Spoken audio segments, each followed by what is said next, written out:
Shalom, Baruch Hashem, Baruch Hashem. Bem, vamos trabalhar um assunto nas palavras do Rebbe, como uma vida significativa, o que é alma. E é um tema que já foi muito falado, já foi muito difundido, né? Todo mundo já tem uma certa noção do que realmente nós estamos falando quando se trata de alma. Mas o Rebbe, ele tem uma profundidade que é essencial nós conhecermos. Porque muitas das vezes ficamos mergulhados em conceitos muito místicos, muito esotéricos, vamos falar assim, muito alto, muito distante.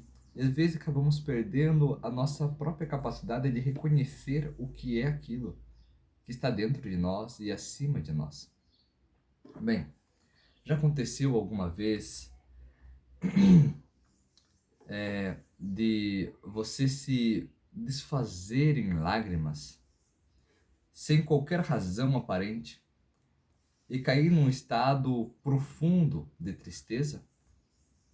Essa é a voz suave da sua alma, implorando por atenção, pedindo para que cuide dela, com pelo menos o mesmo cuidado que você cuida do corpo. Alguma vez já experimentou um momento verdadeiramente sagrado, quando, apesar de constante agitação da vida, sentiu uma profunda sensação de reverência, de bem-estar? Uma dica: geralmente a primeira vez que a pessoa vai na praia, ela tem essa sensação de reverência. Ela fala: uau, como o mar é forte, como isso é poderoso. Imagine quem criou isso. É um grito latente que acontece. Ou quando nós temos dias com nuvens, dias muito claros com nuvens, e nós temos nuvens que em cima de nós é fora do padrão, é algo realmente assustador. Elas têm literalmente como vou falar assim, uma altura extraordinária, né? E nós sente a nossa insignificância e cria esse momento de reverência. Uau, como é magnífica a obra de Deus e quanto eu sou pequeno aqui embaixo, quanto eu sou insignificante. É uma das dicas que eu posso estar dando, assim, para nos lembrarmos desse momento. É claro que nós não estamos falando de um momento, um mês de idolatria, que a pessoa sentiu alguma coisa. Nós estamos falando de um realmente, como diz o Rebbe, realmente sagrado. Realmente que foi um momento que foi realmente entre pai e filho, entre Deus e a sua criatura. Bem, essa também é a voz da sua alma, exprimindo uma profunda satisfação com a sua intrínseca ligação com as forças da espiritualidade. Utilizamos as palavras corpo e alma constantemente em diferentes contextos, mas sabemos o que ela realmente significa? Qual é a natureza da alma? Qual é a relação com o corpo? A alma demonstra a razão exata da nossa existência e a parte de nosso ser que reflete diretamente a nossa ligação com Hakadosh Baruch Hu, nosso Criador. Ainda que não seja tangível ou que se oculte dentro do corpo, a alma é exatamente a substância que nos faz existir. Enquanto o corpo abrange o aspecto material das nossas vidas, a alma abrange o espiritual. O corpo conduz-se essencialmente para entender essa necessidade, atender essas necessidades físicas. Isso não indica que o corpo seja mau. De forma inerente, ele não é. Foi criado por Deus e a princípio é neutro, com como grande potencial para ser bom. O que isso significa? Eu vou dar um exemplo meio triste e que nós espera que ninguém tenha passado por isso. Bem, quando uma pessoa ela comete um erro, ela fica abatida, ela fica muito triste. E a princípio, a primeira coisa que ela faz, ela se revolta com o corpo. Poxa, por que você me estimulou a errar? E não sei o quê. E de repente ela realmente ofende o corpo, ela realmente machuca o corpo, ela realmente machuca a si próprio. E de repente começa a doer, e de repente ela para e pensa, e ela escuta uma voz dentro dela, e ela pede perdão pro corpo. Ela fala, não, desculpa, não foi você, fui eu. Mas não foi minha alma, porque a minha alma quer se conectar com o Hakadosh Baruch Hu, ela quer se conectar com a Shen. Então quem foi que errou? Quem foi que me fez errar? E ela percebe que existe uma outra força, que não é o corpo, que é sagrado por si só. E nem a alma, que ela é sempre pura desde a sua criação por si só. Ela nunca se suja, nunca se... Mas aí a pessoa percebe que existe uma outra coisa, existe alguma coisa que está vestindo a alma. E ela está parte dentro do corpo e parte externa ao corpo. Ela sente que existe uma outra coisa que está impulsionando ela. Como se fosse uma experiência negativa que faz ela agir daquele modo. Como se fosse uma lembrança ou como fala, um estilo de vida que leva ela a fazer aquilo. Que não é nem algo que ela quer nesse momento, na sua alma, e nem algo que o corpo está forçando ela a fazer. Ela percebe que existe como fala, uma força externa, um impulso externo. Então ela percebe que na verdade ela nunca deveria ter se magoado com o corpo e nem sequer ter se culpado com a alma, mas que ela tem que criar cercas que protegem ela dessas influências externas, dessa Sitra Ahara. Exatamente. Do outro lado, Sitra Ahara quer dizer exatamente isso, o outro lado. E isso, ele se veste nas roupagens, nas vestes da alma, que essa sim pode se sujar, que é a fala, o pensamento e a ação. E daí parece que ela está no corpo, mas na verdade ela está vestindo-se nos desejos, e isso é chamado, né, de Yetzer, desejo, Hara, um desejo negativo, a má inclinação. Não é o corpo o problema, não é por causa do corpo que nós erra, e nem sequer por causa da alma, que ela é pura, mas simplesmente porque nós não adotou cercas para proteger nosso corpo, né? De forma que a Sitra Ahara, ou seja, o outro lado, conseguiu sujar as vestes da nossa alma, e dessa forma o nosso corpo agiu, né, com essa inclinação negativa. E é mais ou menos isso que o Rebbe está nos explicando. O problema não é o corpo, o problema não é a alma. O problema é se nós construímos ou não barreiras para nos proteger do outro lado. Mas é a alma que dá energia e que orienta o corpo em direção às boas ações. Yetzer Tov, o bom instinto.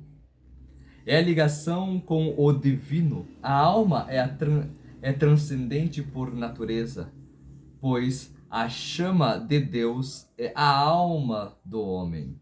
Portanto, existe uma dicotomia inerente entre as naturezas tangíveis do corpo e da natureza transcendentes da alma. Olhe bem de perto para a chama de uma vela e você irá perceber a semelhança com a sua alma. A chama percorre o ar, estendendo-se para cima em direção a Hakadosh Baruch Hu, ao santo bendito seja ele. E apesar disso, o pavio puxa-o de volta para a terra.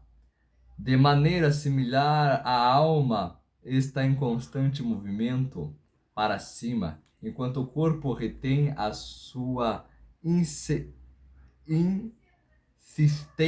exigência de sustentação física. E gratificação. A questão que se coloca para cada um de nós é que devemos escolher entre a chama que acende o pavio, que nos retém, ou a chama que acende, ou o pavio que nos retém para baixo.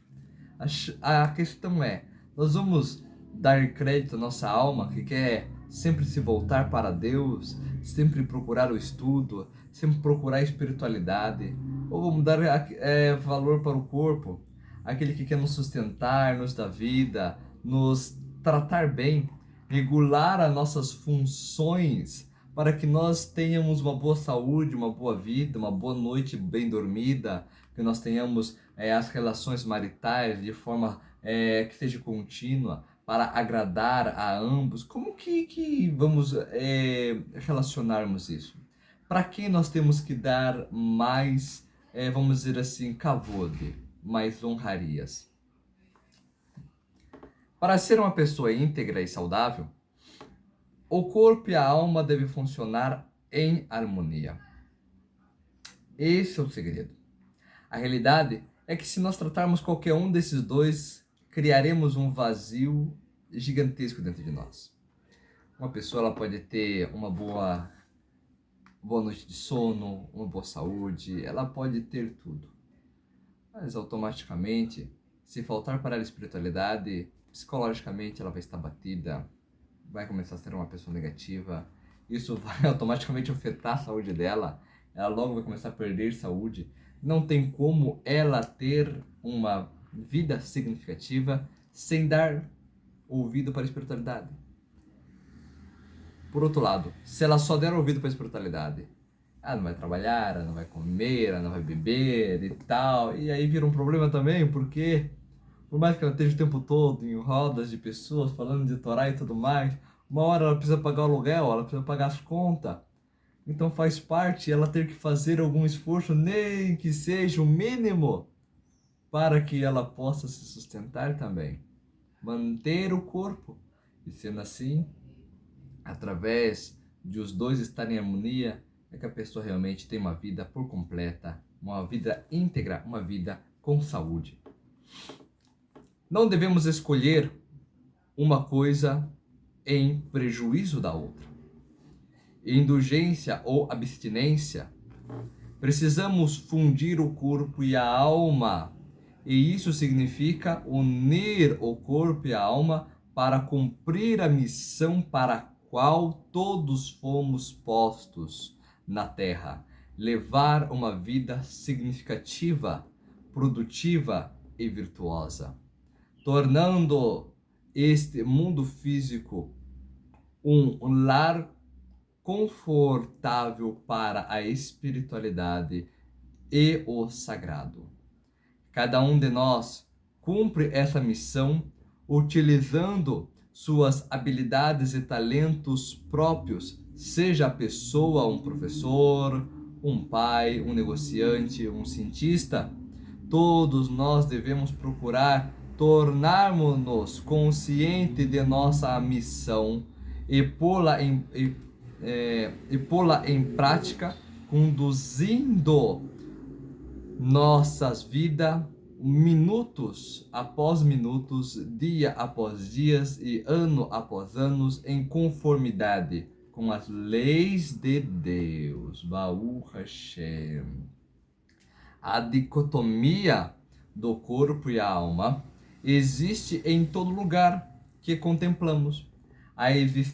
Existem muitos rótulos para ela, formas e funções, matéria e energia, materialismo, espiritualismo. Em um livro, por exemplo, as palavras na página são o corpo e as ideias por trás delas a alma. O mesmo é verdade para cada aspecto de nosso universo, porque o próprio universo compõe-se de um corpo e de uma alma, Baruch Hashem.